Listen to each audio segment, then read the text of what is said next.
Release the Patchen, the community cried, and yay, Kaplan said the meek shall receive.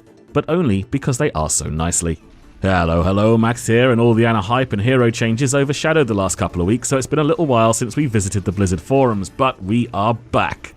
Today we shall be looking at surrender options in competitive, the implementation of a replay system, temporarily restricting new heroes in competitive play, and an all Tracer Brawl. But first, basketballs have turned into rocks. Heavy, stupid rocks with less bounce than Tigger after he finally came down from decades of amphetamine abuse. Jeff promised us a ball tuning phase, and it very much feels like they've gone in completely the opposite direction. I Love Cheese 2 took to the forums to say it's impossible to get his balls off the ground without the help of special abilities. Jeff Kaplan, an expert at working the balls, replied to let the lover of cheese know it's all in the technique. In order to get a rise out of your balls, you must aim upwards, whereas previously you needed to chip down.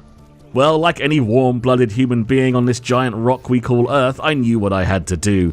If I was going to learn this new technique, I would need an Overwatch basketball training montage.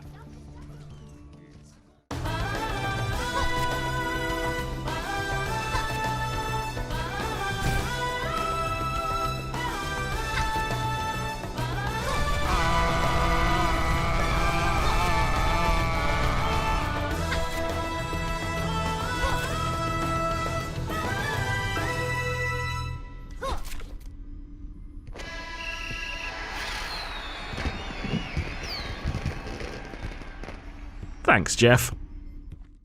Anyone who has played StarCraft 2, League of Legends, or any other competitive game that has a replay system understands how valuable it is if you want to improve. No surprises that Taeyon, the forum user who started this discussion, has a Zerg symbol as their user icon. This post is incredibly well written. I can't find anything to mock. There's no passive aggression, no rudeness, no hyperbole. Clearly someone needs to explain to Taeyon how the internet works. Jeff Kaplan did reply to say they are very eager to add a replay system to the game. It is something that has been considered from early on, and the game engine has been designed to accommodate it. However, we will not be getting it soon, as Jeff says it is a huge task and currently the people who can work on it are busy with the high bandwidth 60 tick rate feature. A replay system is very high on my personal list of wants. Of course the game doesn't quote unquote need it, but it would be a fantastic tool.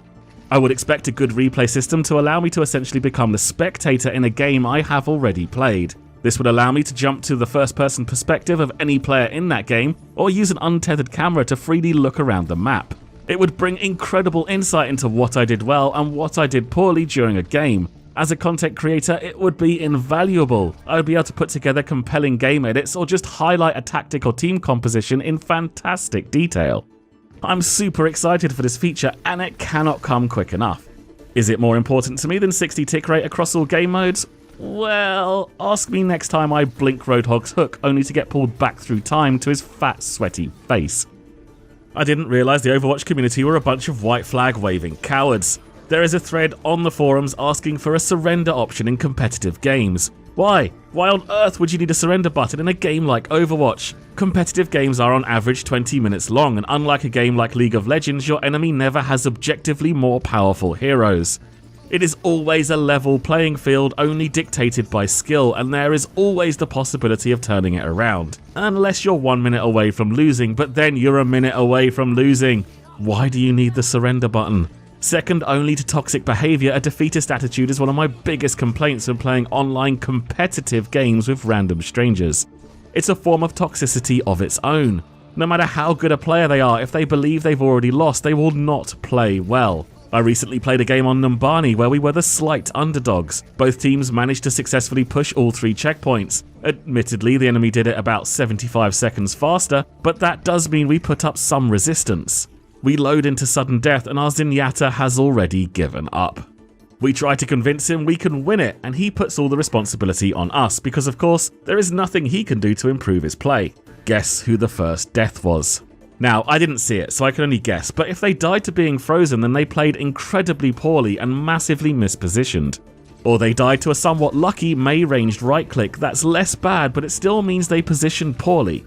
I'm not calling them an unskilled player. I have no doubt that defeatist attitude is why they made some pretty major positioning errors. Your attitude towards a game will greatly affect how you play. Oh, and we won this game, regardless of the suicidal Zenyatta. I get why people might want a surrender button. You have those games where you just feel like you can't win, but some of those games can be turned around. If you're playing against players that are just playing better than you, then you have the opportunity to learn more in that game than you would in any victory. Okay, sometimes your team just seems to not understand the game properly, but honestly, those games happen far less than people believe. If you are better than everyone else in that game like you think, then maybe you need to change up your playstyle to carry these players. Yet another learning opportunity. Never surrender. Fight until the game is officially over, and I promise you, you will win more games. Fortunately, Jeff Kaplan is in agreement, and we are not getting a surrender option anytime soon. There has been a lot of moan on the forums about Ana and Zenyatta. Nothing to do with overpowered or underpowered, but complaints about players not playing the heroes correctly. And I quote, "Ana was a poor development choice, especially this early in the game's life. Encouraging people who have no interest in supporting to play support roles is ruining my matches." There's the hyperbole I've come to know and love from the internet. A poor development choice because people are bad at the new hero? Do you get mad at Crayola when your 5-year-old can't recreate the ceiling of the Sistine Chapel?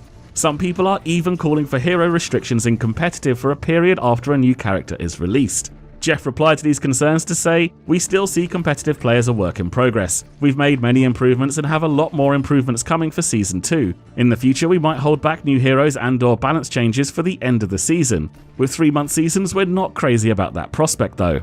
I very much hope they continue to patch changes and release new heroes regardless of whether we are in or out of season. It doesn't matter if you have new heroes in the game or not, you're always going to have some games with bad players on your team.